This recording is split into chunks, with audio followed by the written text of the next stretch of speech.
Welcome back to Que-pasa-Nashville. My name is Cristina Allen, and thank you for joining me. Today we have Felix Castro, who's with the Metropolitan Transit Authority, and he's the Director of Planning and Grants. Thank you very much, Felix, for being on the show. Thank you for having me, Cristina. Well, with that name, I have to ask you, where are you from? I am from Puerto Rico. Puerto Rico. Puerto Rico. And how long have you been in Nashville? It's going to be 9 years, 9 years in November. So this is home or becoming home? It's home now. Both my daughters were born here, and we bought our first house here, so I'm planning to stay. You're here to stay. Well, welcome, and thank you for being here. It's great to have people at your positions, being Latino and representing us well, so thank you. Thank you. You are with the Metropolitan Transit Authority. What exactly is the MTA? I mean, we all know they're buses, but it's more than that. Well, MTA is the public transportation provider for Nashville-Davidson County. We operate 45 bus routes in all county-wide. We also operate a service called Access Ride, which is the smaller vans that you see across town, and that's service for elderly and individuals with disabilities. And we move about 10 million people every year in our trips. And in reading some of the and researching, that has increased every year, the number of ridership. Yes, over the last few years, the ridership has been going up and up, and that's a great problem to have. But with that comes some challenges that you also need funding to operate additional service, because the demand is growing. What are you balancing, what you're going to give up to get space in roads and so forth. As we talk about MTA and the transit, it was a huge issue for the mayoral race. Why is that? Is it the trends in our demographic and population growth mainly? It is part of that. There's a forecast put together by the Nashville Metropolitan Planning Organization that this region in the next 20 years is going to grow with over 1 more million people. So let's repeat that. In the next 10 years, 1 million people. The next 20 years, 1 million people will move into Davidson County? No, it's to the Middle Tennessee region. So we have to, and please correct me if I'm wrong, we know, don't ask me how I know the statistics, so you can correct me if I'm wrong. About 24% Rutherford County people come into Nashville. Is that too high, or is that about? There's a lot of people that commute from not only Rutherford County, but also from all the counties surrounding Davidson County. So what we're talking about is not only a Davidson County issue, it's a regional problem. The impact of having all those people here, it means that it's going to put a lot of stress in the transportation network. If you're familiar with all the traffic congestion that we see now, it's going to get worse. And we're very limited in the way that we can build new roads or expand the existing system. And why are we limited? Building roads is not cheap either. It takes a lot of time, it takes a lot of money, and also many times by the time you expand the road, by the time you're done, it's congested already. Right. So I think we need to start getting more creative on how we manage adding capacity to the network, and transit needs to play a big role in how we can do that. I will disclose that my 2 children take the MTA bus, which allows me not to go into East Nashville or downtown to pick them up. So I'm off the road because of the MTA, and I appreciate that, because it does get congested at 4:30 or when, and especially downtown. So I thank you for that. As we move forward, or as you're moving forward with MTA and the projections and understanding all this data, you're doing an initiative called inMotion. What exactly is that? inMotion is a 25-year strategic transit plan for Davidson County and also the Middle Tennessee region, and it's gonna look at how we can build a better transit system, not only for the people that currently ride the bus, how we can improve that, but also how we can make it attractive for other people that currently don't see transit as an option, so they can support and also ride the system. What are the obstacles of riding? Well, there's many. Nashville is a very sprawling region, and that makes it difficult for transit to operate. That means that people live farther apart. We don't have the densities that other cities may have.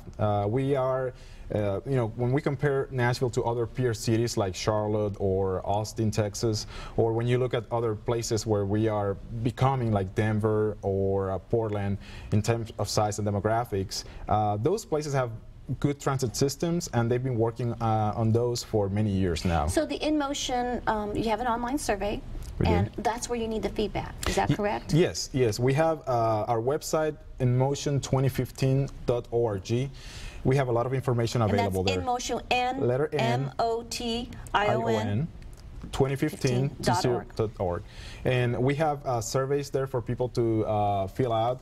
The important thing with this is we set a goal of 10,000 engagements. We hope to surpass all that.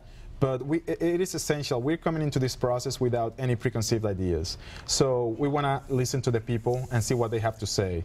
And we want to make sure that we put together and we develop a plan to meet the expectations and the demands for the future, and also based on what people are telling us that they want. So while you are looking at, one option is the busing with the transit with the bus, you are also looking at other types of transportation vehicles like. That's right. Nashville is a bus system mainly, but one of the things that we're looking at is more what we call premium services, and that can include bus rapid transit, which mimics rail operations, and with a lot cheaper and more flexibility. We're looking at possibility of light rail, commuter rail. We currently operate commuter rail in the east corridor between Nashville and the city of Lebanon. Streetcar. There's possibilities and there are options depending on the context. So we want to know what people like, why they want to have that, and we're looking at what the challenges are for implementation as well. So with the influx of new Nashvillians, I've been here over 25 years, and I was rare being not a Nashvillian, and now it's rare to find a Nashvillian. The expectations are, why don't you have it already? It's easier. They want to live downtown, urban living, and so forth. So you have those demands as well, because they don't want to spend the money on parking or a car and stuff. Yes, it is very interesting because a lot of people are moving here from cities that have better transit, and when they move to Nashville, they expect to see that here, and it's a reality check when they come and say, well, I thought I could sell my car and just ride transit. There's also some other things that we need to keep in mind. When you talk about demographics, you think about the millennials. These are younger generation. For them, the freedom is not necessarily driving a car, but having a smartphone. These people, good point. Good point. They like to rely, and they can rely on Uber and all those things to get around. Exactly, and those are things that we can coexist with the system. They want to live in smaller places, hopefully places that they can walk to other places. If they can live with just one car or no car, they will like that. They're very conscious about how they spend their money. You also look at older generations, baby boomers that are beginning to retire, empty nesters. Maybe I don't need a house, out in the suburbs with 4 bedrooms and 2 bathrooms for just a couple, and they want to move to smaller places. And those were all those sitcoms where they your diner down the street, your dry cleaners down the street, everything's walking distance.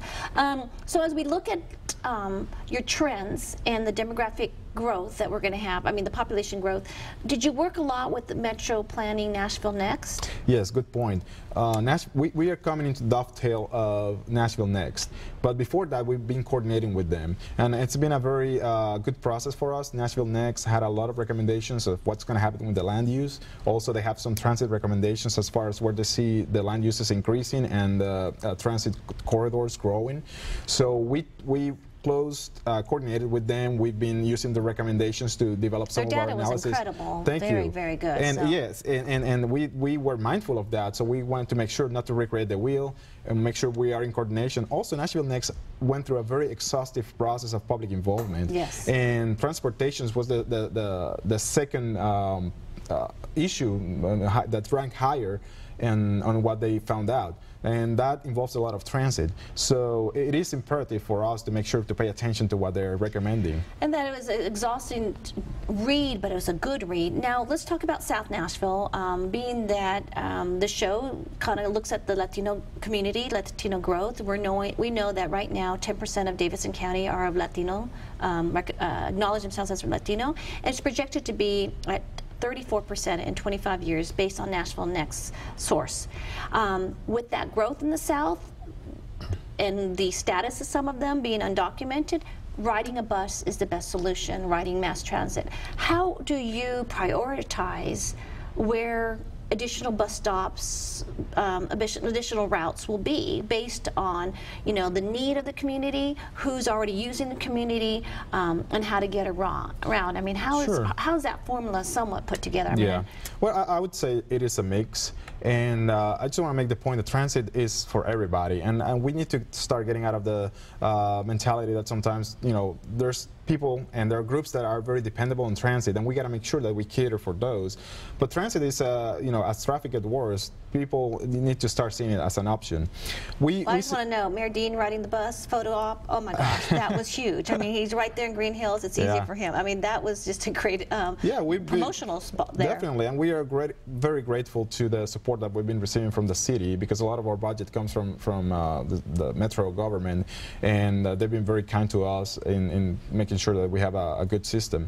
But in terms of your first question, there's a mix. I mean, you gotta pay attention to where the trends are. Those change rapidly, and transit needs to be able to adapt.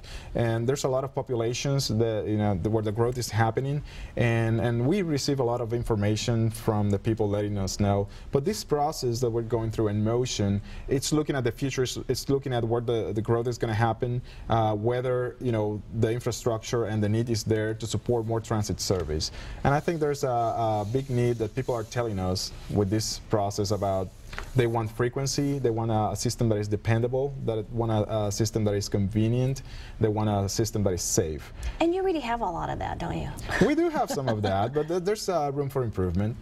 2 minutes. I mean, because the improvement is just, as my children ride, and people sometimes just are amazed that I let my children ride, but they go to magnet schools, and either I drive there, but very safe, very clean. Bus drivers are aware of what's going on, and then people have to overcome the stereotype that it's okay to ride the bus and it's easy and convenient. Yes, and when it comes to safety, a lot of the things that we've been hearing is not necessarily that people feel unsafe riding the bus, but they feel unsafe accessing the bus stops. For example, there's a lack of sidewalks. They feel like, okay, I'm going to walk on the side of the road next to a beach. Somebody's going to hit me. You're right. That's part of your domain. and what that emphasizes is that this is not only an MTA problem. This is something that goes beyond, and we have to make sure that we coordinate with other city departments and make sure that we make this as comprehensive as possible. And that's a great point, because as there's growth, and I'm looking at South Nashville right now, and there's no sidewalks, and the number of apartments and people walking. So this has been very interesting. We've got to make sure inMotion, you want their information, you want them to respond, to help you calculate what's going on, and that is, I have on the website, is inMotion2015.org.